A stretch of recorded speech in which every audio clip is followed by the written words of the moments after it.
चौथी बात ये स्कूली शिक्षा का सत्र बढ़ाने के नाम पर मैं आपको ये बता दूं कि आप खुद एमसीडी स्कूल में, दिल्ली सरकार के स्कूलों में आप सर्वे करके देखिए, एक 5वीं क्लास का बच्चा 10 तक पढ़ा, 100 तक गिनती अगर नहीं सुना सकता। आज का पढ़ा लिखा युवा है, हमने एक मैनिफेस्टो बनाया है, इसमें चंद लाइनें हमने लिखी हैं। मैं ये चाहता हूँ कि जनता इस मैनिफेस्टो को पढ़े। आज मेरे पास इतना पैसा नहीं है कि मैं हर व्यक्ति तक पहुँच सकूँ या हर व्यक्ति को खरीद सकूँ। ठीक है, इस देश की महिलाओं के साथ अत्याचार हो जाए तो कोई भी देश का नेता एक दो बार तो उनके लिए बोलने के लिए खड़ा नहीं होता। बड़े शर्म की बात है ये। मणिपुर जैसे हादसा हुआ, हमारे देश के प्रधानमंत्री के मुंह से 2 शब्द नहीं निकले।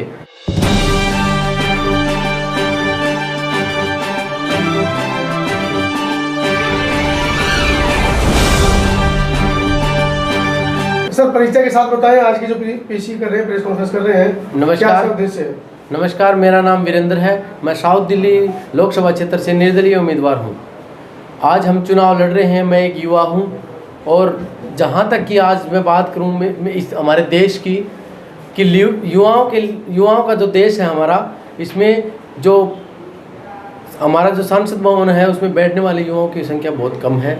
हमारे मुद्दे आज ये रहेंगे कि बेरोजगारी आज हमारे देश में एक बहुत बड़ा इश्यू है और गरीबी इसलिए है क्योंकि बेरोजगारी है, और गरीबी और बेरोजगारी दोनों इसलिए हैं क्योंकि शिक्षा का प्रचार नहीं है। जब तक हमारे देश में लोग शिक्षित नहीं होंगे, बेरोजगारी दूर नहीं होगी और किसी भी महिला की सुरक्षा के लिए सरकार कोई विशेष कदम नहीं उठाएगी, तो ऐसे मुद्दे हमारे हैं जिन पे हम काम करना चाहते हैं। आज हमारे सामने हमारे देश में जो चल रहा है वो हर एक व्यक्ति अच्छी तरह से जानता है, लेकिन जो राजनीतिक पार्टियां किसी भी प्रकार से ताम झाम लगाकर अपनी सत्ता हासिल कर रही हैं और यहाँ तक कि अपनी तानाशाही जमाने की कोशिश कर रही हैं। और जहाँ तक मैं बात करूँ, केंद्र में सरकार, बीजेपी की जो सरकार है, वो प्रशासन को तथा मीडिया को एक तरीके से खरीदने वाला काम कर रही है, जो हमारे भारत जैसे लोकतांत्रिक देश के लिए बहुत एक शर्म की बात है कि अपनी शक्तियों का गलत उपयोग किया जा रहा है तथा सरकारी संस्थाओं को भी अपने अंडर लेने का काम कर रही हैं। दूसरी बात ये कि जैसे कि दिल्ली की जनता का एक मसीहा केजरीवाल जी, जो 10 साल पहले दिल्ली में एक लोकपाल बिल के लिए अपना चेहरा सामने लेके आया था, लोगों को उनसे बहुत ज़्यादा उम्मीद थी। लोग आशा करते थे कि कोई नया व्यक्ति आया है जो हमारे लिए सोचेगा, जो गरीब के लिए सोचेगा। लेकिन जैसे ही सत्ता आई तो केजरीवाल जी जो मेन एजेंडा लेके आए थे जनता के सामने, जो उनका मेन एजेंडा था उसको भूल करके एक वैसी की वैसी राजनीति जो पहले पिछले समय में चल रही थी, जो पार्टियां चला रही थी, उसी दिशा में वो आगे बढ़ने लग गए और आज भ्रष्टाचार के मामलों में बिल्कुल घिरे हुए हैं। और दिल्ली में जैसे फ्री की सुविधाओं के नाम पर वोट मांग रहे हैं, लेकिन फ्री की सुविधाएँ जो भी दे रहे हैं वो भी कहाँ तक सही हैं। बिजली की सुविधाएं अगर फ्री दे रहे हैं तो गरीब व्यक्ति ऐसा है जिसके पास ना अपना घर है ना मकान है, तो अगर वो किराए पे रहता है तो उसको फ्री बिजली कैसे मिल गई? अगर व्यक्ति किराए पे रह रहा है तो वो आज भी 8 रुपये 10 रुपये यूनिट बिजली मकान मालिक को देता है, तो बिजली फ्री कहाँ से हुई? दूसरी बार पानी की जो सप्लाई वो फ्री में देने की बात कर रहे हैं, तो सीवर का पानी लोगों को पिलाया जा रहा है और वो सीवर का पानी इस तरीके से गंदा है कि वो स्वास्थ्य की ऐसी बीमारियों को इन्विटेशन दे रहा है, कैंसर तक की बीमारियां हो रही हैं। और पानी के नाम पर जो टैंकर माफिया है वो दिल्ली में बहुत ज़्यादा एक्टिव है। आज दिल्ली की जनता उसके बारे में ज़्यादा नहीं जानती, लेकिन अगर छोटी छोटी झुग्गी बस्तियों में भी आपको देखोगे टैंकर माफिया बहुत ज़्यादा दिल्ली में एक्टिव है। उसके बाद तीसरा मुद्दा जो केजरीवाल जी का मैं आपको बताऊँ कि स्वास्थ्य सुविधाएँ अच्छी हैं। स्वास्थ्य सुविधाएं 0 लेवल पर है, 0 पे से भी नीचे हैं। आम आदमी पॉलीक्लिनिक में बैठा हुआ डॉक्टर बिना थर्मामीटर के नाप के और 2 मीटर दूर से ये बता देता है कि आपको क्या बीमारियां हैं। एक टैब में उनकी फ़ोटो ली जाती है और एक पर्चे में लिख के 4 दवाएं दे दी जाती हैं। ना उसका थर्मामीटर से ये टेस्ट किया जाता कि इसको बुखार कितनी है और ना कोई लैब टेस्ट किया जाता। उसके बाद उनको दवाई दे दी जाती है, ठीक होंगे तो ठीक है, वरना अगले हॉस्पिटल में उनको दिखा दिया जाता है, दूसरे हॉस्पिटल का दरवाज़ा। तो ये व्यक्तियों की जान के साथ खिलवाड़ है। बहुत बड़ी भूल है कि ये एक फ्री में दवाइयाँ देने के एक एजेंडे के साथ साथ लोगों की जान के साथ खिलवाड़ कर रहे हैं। चौथी बात ये महिलाओं की बस की सुरक्षा। महिलाओं की बस की सुरक्षा आपने कहाँ तक दी। एक मार्शल जो आपने बिठाया उसके पास कोई भी योग्यता नहीं है, कोई भी प्रशिक्षण नहीं है, और अगर कोई बहन के साथ, बेटी के साथ, महिला के साथ अगर अन्याय हो जाता है तो मार्शल का जवाब ये आता है कि मैडम इतनी भीड़ है, हम इसको कैसे रोकें। उसके बाद जो बसों की फ्री की सुविधाएं थी, वो बस जो 5 मिनट में आती थी, आज 10-10, 15-15 मिनट में नहीं आती, और उन बसों को नहीं बढ़ाया गया। फ्री की सुविधाएं तो आपने दी। एक महिला जो अगर जॉब करने जाती है 5-5 रुपये बचाकर, अगर महीने में अगर 1000 रुपये भी उसके खर्च होते हैं तो वो चलो 1000 रुपये बच रहे हैं। लेकिन दूसरी तरफ ये देखो कि अगर वो महिला 6 महीने तक अगर बस में जाएगी तो उसके साथ एक ऐसा हादसा होगा, या तो उसके ऊपर उसकी जो इज्जत आबरू के साथ खिलवाड़ होगी, ये सबसे बड़ा मुद्दा। उसके बाद अगर या उसका फ़ोन गुम हो जाएगा उस भीड़ में, या उसका कोई गहना गुम हो जाएगा, जो पिछले 1 साल में उसने पैसे नहीं बचाए उससे 10 गुना ज़्यादा पैसे का उसको लॉस हो जाता है। चौथी बात ये, स्कूली शिक्षा का सत्र बढ़ाने के नाम पर मैं आपको ये बता दूं कि आप खुद MCD स्कूल में, दिल्ली सरकार के स्कूलों में आप सर्वे करके देखिए, एक 5वीं क्लास का बच्चा 10 तक पढ़ा, 100 तक गिनती अगर नहीं सुना सकता। सिर्फ पोस्टर पर बातें हो रही हैं, ज़मीनी हकीकत पे ग्राउंड लेवल पर जो चीज़ें हैं वो बिल्कुल फेक हैं, सिर्फ पोस्टर वार हो रहा है। चौथी बात मैं आपको ये बता दूं, आज बड़े बड़े पोस्टर लग रहे हैं केजरीवाल जी के कि जेल का जवाब वोट से। अरे जेल का जवाब वोट से तुम जनता को, तुम्हें शर्म आनी चाहिए। अगर पहले जब सत्ता में नहीं आए थे अपने बच्चों की कसम खाते थे तुम, और आज ये कहते हो जेल का जवाब वोट से। जनता को पागल बनाया जा रहा है। अगर आज उन्हें रियायत मिली है भाई, कुछ समय के लिए उनकी जमानत हुई है, वो किस बेस पे? अगर सुप्रीम कोर्ट के सामने हम ये चीज़ मान लेते हैं, कानून के सामने हम मान लेते हैं कि हमें अग्रिम जमानत दी जाए कि आने वाला जुल्म हम कबूल कर चुके होते हैं, तब अग्रिम जमानत मिलती है। उस जमानत पे केजरीवाल जी बाहर आए हैं और वो जनता को बेवकूफ़ बना रहे हैं। जनता बेवकूफ़ को सबसे ज़्यादा बनाया जा रहा है, और प्रशासन, जो सत्ताधारी पार्टियां हैं, वो अपना प्रशासन इतने ज़्यादा मजबूत कर चुकी हैं, और प्रशासन का गलत प्रयोग किया जा रहा है कि मेरे जैसे निर्दलीय उम्मीदवार हैं ना, उनको रैली करने के लिए परमिशन मिलती, उनको इधर उधर घुमाया जा रहा है गोल गोल करके। तो ये एक लोकतांत्रिक देश में बहुत बड़ी नाकामी है सरकार की। लोगों को बिना दबाए, लोगों को दबा करके, बिना अवेयरनेस को फैलाए एक एजेंडा, एक माहौल क्रिएट किया गया कि हम इस दुनिया में या इस देश में सत्ताधारी पार्टियां सब कुछ हैं। जैसे कि मैं बता दूं कि इलेक्शन कमीशन की गाइडलाइन के अनुसार, जैसे जब तक कैंडिडेट को एक पोस्टर बनवाने की परमिशन नहीं मिलती, ना कोई प्रिंटिंग प्रेस उस पोस्टर को छाप सकती, ना कोई कैंडिडेट वो पोस्टर लगा सकता। लेकिन जैसे कि दिल्ली की जनता ने देखा कि आम आदमी पार्टी, कांग्रेस या बीजेपी, हर पार्टी के पोस्टर बड़े बड़े जो कंपनियों को ऐड देके, उनको पैसा देके और ऐड लगवाया जा रहा है लगातार 2 महीने से। अब मैं निर्दलीय उम्मीदवार हूँ, मेरी तरह 20 निर्दलीय उम्मीदवार और भी हैं इस क्षेत्र में, साउथ दिल्ली से जो इलेक्शन लड़ रहे हैं। उन लोगों का पोस्टर तो नहीं है, लेकिन मेरे अपोजिशन में सहीराम पहलवान जी और रामवीर सिंह विधोड़ी जी जो इलेक्शन लड़ रहे हैं, उनका पोस्टर तो हर जगह लगा हुआ है। ये तो लोगों को लोकतंत्र की हत्या हो गई ना। ये तो इलेक्शन कमीशन को भी इसके ऊपर बिल्कुल कार्रवाई करनी चाहिए। हम चाहते हैं कि हर व्यक्ति जो आज का पढ़ा लिखा युवा है, हमने एक मैनिफेस्टो बनाया है, इसमें चंद लाइनें हमने लिखी हैं। मैं ये चाहता हूं कि जनता इस मैनिफेस्टो को पढ़े।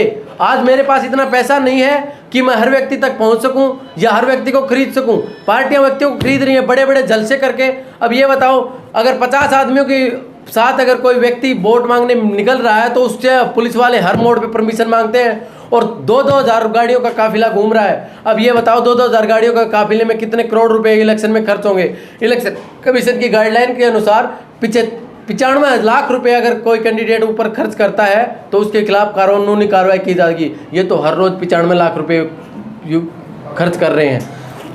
दूसरी बात, ये एक माहौल क्रिएट किया जा रहा है कि जो जीतने वाली जो सत्ताधारी पार्टियां हैं उनके कैंडिडेट ही सब कुछ है।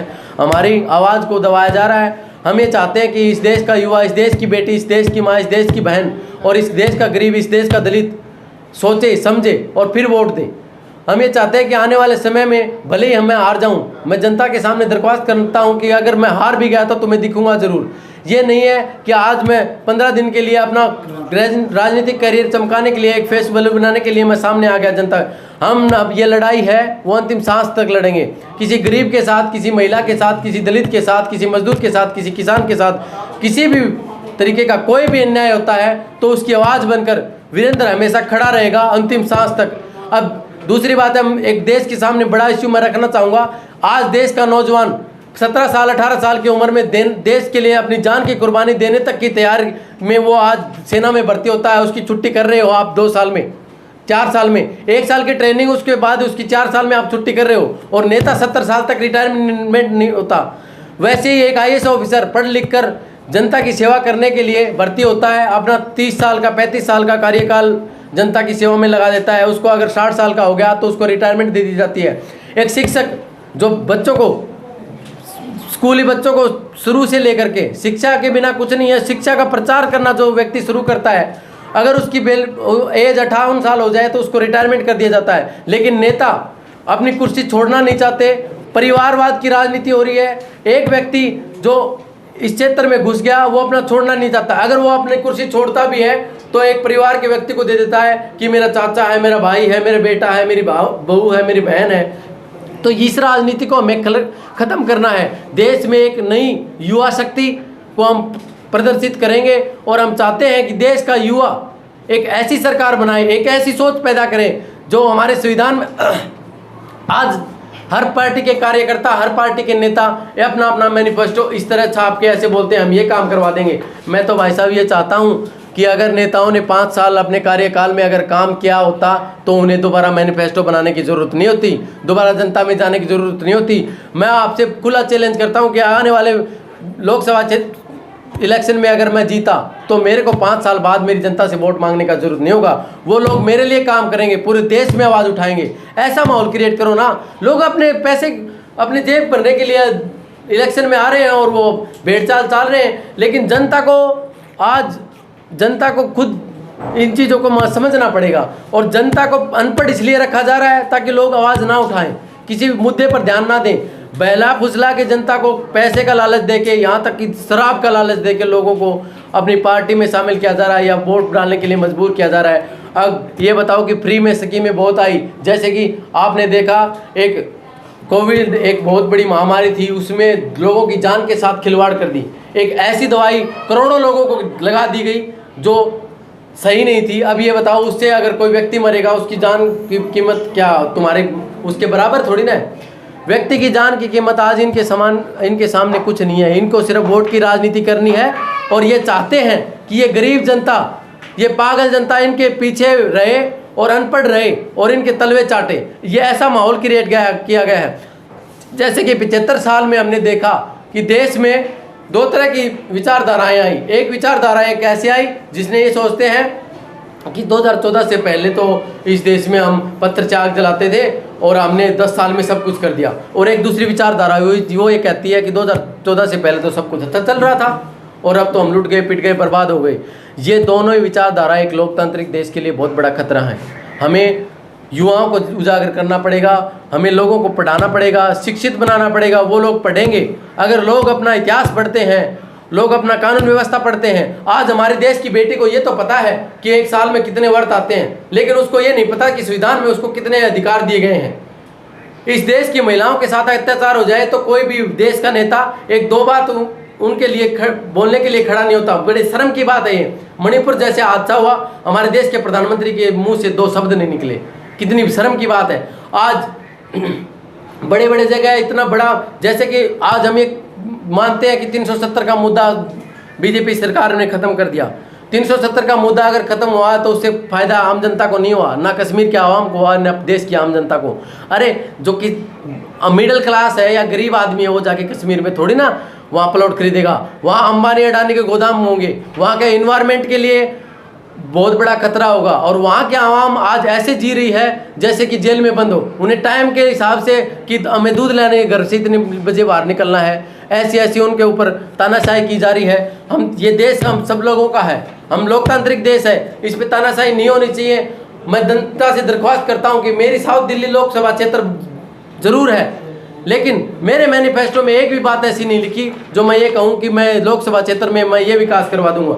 हमारा संविधान, हमारे देश की कानून व्यवस्था इतनी अच्छी है कि अगर नेता इस चीज़ को फॉलो करते हैं और हम खुद इस चीज़ को फॉलो करते हैं तो ऐसी कोई भी व्यवस्था हमें लाने की ज़रूरत नहीं है कि हमें देश में कोई अव्यवस्था फैले। हम चाहते हैं कि एक साफ सुथरी राजनीति इस देश में की जाए और एक ऐसी आवाज़ आए जो पूरे देश को बदल के रख दे। बहुत बहुत धन्यवाद। वीरेंद्र भाई, कैसे चुनाव जीतोगे? आपके सामने जो उम्मीदवार वर्तमान में खड़े हैं, खासकर राष्ट्रीय पार्टियों के अरबों रुपए और चुनाव में बाहर हैं, आप कैसे मतलब अपनी बात को पहुंचा पाओगे? देखो सर, हम मीडिया नहीं आपके पास, अखबार नहीं आपके पास। नहीं, देखो सर, हमारे पास, मैं जनता के सामने जाके एक ही बात कहता हूँ, मेरा मैनिफेस्टो देके, कि हमारे पास पैसा नहीं है, हमारे पास सोच है, हमारे पास शिक्षा है। मेरा मैनिफेस्टो देके मैं लोगों से यही बात कहता हूँ कि हमारे पास शिक्षा है। शिक्षित वर्ग जो है वो ये सोचेगा, एक दिन वो ये सोचेगा कि बिल्कुल ये व्यक्ति जो बोला है वो ठीक बोला है। हमारे विचारों से लोग प्रेरित होंगे। ये आज जो आवाज़ मैंने उठाई है वो एक दिन की आवाज़ नहीं है, वो आवाज़ मैं अंतिम सांस तक बिल्कुल कायम रखूंगा और एक नई राजनीति को मोड़ दूंगा जो पूरा देश देखेगा। आज ये बंद रूम में जो मैं आपके सामने ये बातें कर रहा हूँ, कल पूरा देश देखेगा। समय किसी चीज़ को हालातों में जिस प्रकार से सरकार एक ही रंग में मुल्क को रंग देना चाहती है, धर्म की राजनीति हावी है, युवा उस चुंगल में फंसा हुआ। आपको लगता है कि युवा को आप धर्म की राजनीति से निकाल करके जो बेसिक मुद्दे हैं उन पर उनका ध्यान? धर्म की राजनीति तो सर, लोगों को अगर धर्म की राजनीति ऐसी ही चलती रही तो लोग कट कट के मर जाएंगे। ये तो बहुत बड़ा इश्यू है इस देश का। और एक राजनीतिक पार्टी ऐसी है जो सिर्फ ऐसे दिखाती है कि एक कम्युनिटी, एक धर्म जो ऐसा है जो देश के लिए अच्छा है और दूसरा देश के लिए खतरा है। ये बहुत नाकामी की बात है। लोगों को सोचना चाहिए। अगर हमारा कहीं एक्सीडेंट हो जाता है और हम डॉक्टर के पास जाएं तो हम अगर डॉक्टर से ये जाके ये थोड़ी ना पूछेंगे कि आपका धर्म क्या है, आपकी जाति क्या है। लोगों को अवेयर होना पड़ेगा। लोग आज शिक्षित नहीं है, इसलिए धर्म के नाम पर वोट डाल रहे हैं। मैं तो लोगों को, जब तक इस देश में शिक्षा का प्रचार नहीं होगा, लोग ऐसे ही पागल बनते रहेंगे। नेता ऐसे ही, आपको लगता है कि शिक्षित होना जरूरी है? बिल्कुल। शिक्षा वो शेरनी का दूध है, जो पिएगा वो दहाड़ेगा। डॉक्टर भीमराव अंबेडकर जी ने कहा था। और हमारा यही संकल्प है कि देश में शिक्षा का प्रचार हो, देश में अच्छे लोग राजनीति में है। आज संसद भवन में 40% ऐसे लोग बैठे हैं जिन पे क्रिमिनल चार्ज है, रेप जैसे हीनियस क्राइम के चार्ज हैं। वो लोग खुद अच्छे नहीं है, हमारे देश के लिए क्या अच्छा फैसला कर सकते हैं? चलिए, धन्यवाद। ओके।